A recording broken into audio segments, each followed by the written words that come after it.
Very good evening to all. KVS and NVS PGT biology examination series जो हम continue कर रहे थे, आज उसी कंटिन्यूएशन में हम क्लास 11th बायोलॉजी का चैप्टर जो है न्यूरल कंट्रोल एंड कोऑर्डिनेशन वो देखते हैं। इस चैप्टर से हमारे एग्ज़ाम के रिलेटेड कौन कौन से इंपॉर्टेंट टॉपिक्स हैं जो हमें पढ़ने चाहिए और जो हमारे एग्ज़ाम पॉइंट ऑफ व्यू से बहुत इंपॉर्टेंट रोल प्ले करते हैं। तो अगर चैप्टर की हम स्टार्टिंग करें तो इसमें सबसे पहले आपका आ जाता है human nervous system. Human nervous system में अगर देखें तो डिफरेंट टाइप के नर्वस सिस्टम आपके रहते हैं, जैसे पेरिफेरल नर्वस सिस्टम आपका रहता है और सेंट्रल नर्वस सिस्टम रहता है। अब सेंट्रल नर्वस सिस्टम को फर्दर हमने दो पार्ट में डिवाइड किया है, ब्रेन एंड स्पाइनल कॉर्ड, जिसकी हम डिटेल में स्टडी करेंगे लेटर ऑन। अब जो पेरिफेरल नर्वस सिस्टम होता है it is further divided into 3 different types. कौन कौन से? एक होता है सोमैटिक नर्वस सिस्टम, दूसरा ऑटोनॉमिक नर्वस सिस्टम और तीसरा आता है sympathetic and parasympathetic nervous system. ठीक है, जो सिंपैथेटिक नर्वस सिस्टम होता है इट कंज्यूम्स एनर्जी और फिजियोलॉजिकल इफेक्ट फाइट और फ्लाइट रिस्पॉन्स शो करता है। लेकिन जो पैरासिम्पैथेटिक होता है इसका जो फिजियोलॉजिकल इफेक्ट होता है ये रेस्ट एंड डाइजेस्ट एक्टिविटीज़, ठीक है, आराम करना और work in balance with sympathetic nervous system.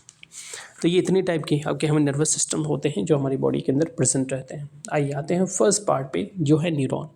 जैसे कि हमने देखा कि एक्सक्रीटरी सिस्टम में जो नेफ्रॉन्स होते हैं दीज आर फंक्शनल यूनिट, वैसे ही अगर हम नर्वस सिस्टम की बात करें तो यहाँ पे जो न्यूरॉन्स होते हैं these are the functional unit.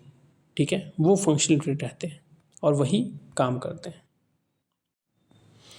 तो न्यूरॉन का हमें स्ट्रक्चर देखना है, उसका डायग्राम देखना है। क्लास 9th में भी आपने पढ़ा है, ठीक है, 10th में भी पढ़ा है और कहीं से भी आप देख सकते हो। तो सिंपल सी बात है, उसमें सेल बॉडी आपका हो जाएगा, एक्सॉन हो जाएगा, एक्सॉन टर्मिनल्स होंगे, नोड ऑफ रैनवियर होगा, माइलिन शीट होगा। तो ये कहाँ कहाँ पे लेबल करता है ये आप देख लेना। बात आती है टाइप ऑफ न्यूरॉन की। 3 तरह के न्यूरॉन्स होते हैं, एक होता है यूनिपोलर, दूसरे बाईपोलर, तीसरा मल्टीपोलर। यूनी मतलब one, that means only one axon is present. Bi means दो, only one axon and one dendron present. Multi means many, तो वन एक्सॉन एंड टू और मोर डेंड्रॉन्स आर प्रेजेंट। सबसे common type के जो neurons होते हैं multipolar.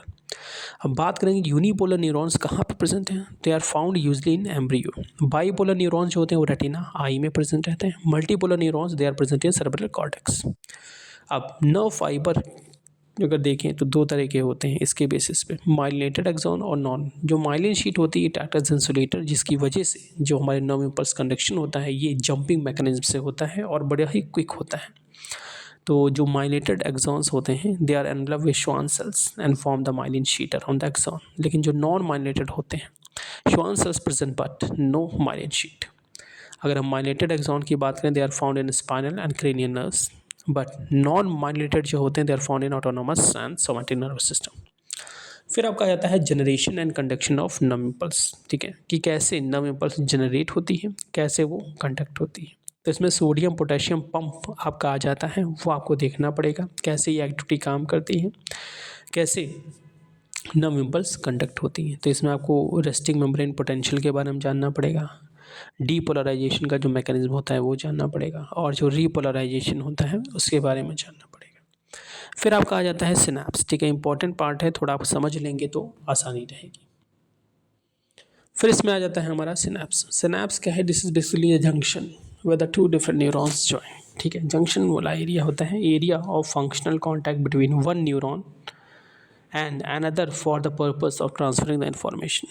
It allow transmission of nerve impulse from one neuron to another. अगर हम structure की बात करें तो यहाँ पे क्या होते हैं स्ट्रक्चर में, ये लेबलिंग आपको देखनी पड़ेगी। एक्सॉन टर्मिनल कौन सा प्री सिनेप्टिक मेम्ब्रेन है, कौन सा पोस्ट सिनेप्टिक मेम्ब्रेन है, और उन्हीं के बीच में जो जंक्शन होता है उसी को हम सिनैप्स बोलते हैं।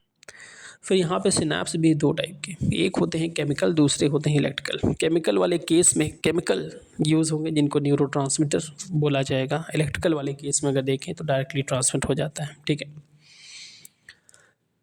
फिर आता है reflex arc reflection. Class 10th में भी आपने पढ़ा है, इसमें भी आप एक एग्जांपल देख लेंगे। ठीक है, कि क्या क्या उसका पाथवे पूरा होता है। ठीक है, रिफ्लेक्स आर्क किसे बोलते हैं, रिफ्लेक्स किसे बोलते हैं। रिफ्लेक्सेस जो होते हैं काफ़ी फास्ट होते हैं, ठीक है, ऑटोमेटिक रिस्पॉन्स होते हैं and for change of environment. Reflex arc जो होता है it is form by neuron forming pathway taken from nerve impulse in reflex action. अगर इसके हम पाथवे की बात करें तो सबसे पहले स्टिमुलस देखो, फिर आपका स्टिमुलस से सेंसरी आपका रिसेप्टर, स्टिमुलस दिया तो कोई ना कोई को रिसीव करने वाला होना चाहिए, तो रिसेप्टर आ जाएगा, ठीक है। फिर सेंसरी न्यूरॉन आ जाएगा, ठीक है। फिर वो स्पाइनल कॉर्ड के पास भेजेगा, वहाँ से मोटर आ जाएगा, मोटर के बाद आपका जो इफेक्टर होगा, जो मसल्स होगा उसके पास आ जाएगा, ठीक है। तो ये पूरी साइकिल रहती है जो आपको यहाँ पे देखना रहेगा। फिर यहाँ पे सेंट्रल नर्वस सिस्टम की आपको बात करनी है, इसके अंदर हम स्पाइनल कॉर्ड और ब्रेन का डिस्कशन करते हैं, ठीक है। तो वो चीज़ आपको यहाँ पे देखनी रहेगी। ब्रेन में जो सबसे पहले है कि ब्रेन के 3 डिफरेंट पार्ट होते हैं, फोर ब्रेन, मिड ब्रेन और हाइंड ब्रेन। फोर ब्रेन की हम बात करें तो जो मेजर एरिया रहता है it is covered by cerebrum, वहाँ पे सेरेब्रम के ज़रिए ही पूरा पार्ट कवर रहता है। और जो फोर ब्रेन होता है it is site of conscious thought process, intellectual function, memory storage and processing. अब इसमें क्या होता है, जो सेरेब्रम तो हो ही जाता है, साथ में एक डायएन्सेफ्लॉन भी आता है। डायएन्सेफ्लॉन के अगर देखें तो 2 पार्ट्स, एक थैलेमस, दूसरा हाइपोथैलेमस। जो थैलेमस होता है ये कोऑर्डिनेटिंग सेंटर होता है फॉर मोटर और सेंसरी सिग्नल के लिए। हाइपोथैलेमस जो होता है ये बेस ऑफ द थैलेमस होता है and contain centre for controlling body temperature, urge for eating and drinking. अगर हम मिड ब्रेन की बात करें तो ये जो होता है it is located between the thalamus of forebrain and pons of hindbrain. ये comprise cerebrum aqueduct, corpora quadrigemina, ठीक है। 4 राउंड स्वेलिंग्स होती हैं जिनको हम लोब्स बोलते हैं। प्रोसेस करते हैं हम visual and auditory data, generation of reflective and somatic motor response and maintenance of consciousness. Hind brain की अगर बात करें तो 3 पार्ट इसमें आ जाएंगे, पॉन्स वरलाई है, मेडुला ऑब्लिंगेटा है और सेरेबेलम है। पॉन्स वरलाई जो होता है relay sensory information to the cerebrum and thalamus. जो मेडुला ऑब्लिंगेटा होता है, ठीक है, ये forms major pathway of nerve impulse and enter and leave the school.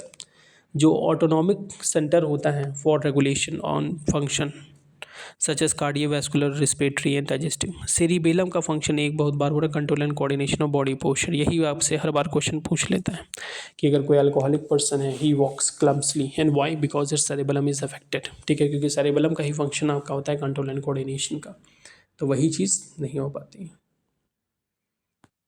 इसके अलावा पहले इसमें अगर देखें तो 2 आपके सेंसिटिव रिसेप्टर्स थे, आई और ईयर, ठीक है। तो उससे क्वेश्चन पूछ लेता था रॉड एंड कोन का क्या फंक्शन आपका रहेगा, ठीक है। रेटिना का क्या फंक्शन आपका रहता है, ठीक है। येलो स्पॉट क्या होता है, ब्लाइंड स्पॉट क्या होता है, ठीक है। कहाँ पे सबसे शार्प इमेज बनेगी, ठीक है ये। और कैमरा और आई को कंपैरिजन भी करा लेता था। तो क्लास 10th में आपने पढ़ा है, ठीक है। ऐसे ह्यूमन ईयर हुआ करता था, ठीक है, उसमें हमने बता ही दिया था। ह्यूमन ईयर के केस में अगर देखें सबसे स्मॉलेस्ट जो बोन होती है वो स्ट्रेटअप होती है, ठीक है। मिस हैज़ AQH, ठीक है, ये भी आपसे क्वेश्चन पूछ लेता है। तो इम्पोर्टेंट है टॉपिक, ठीक है। कई सारे क्वेश्चन इससे अराइज हो सकते हैं, ठीक है। आसान है, अगर एग्जामिनेशन में आएगा तो आई होप आपको हेल्प मिलेगी। Thank you so much.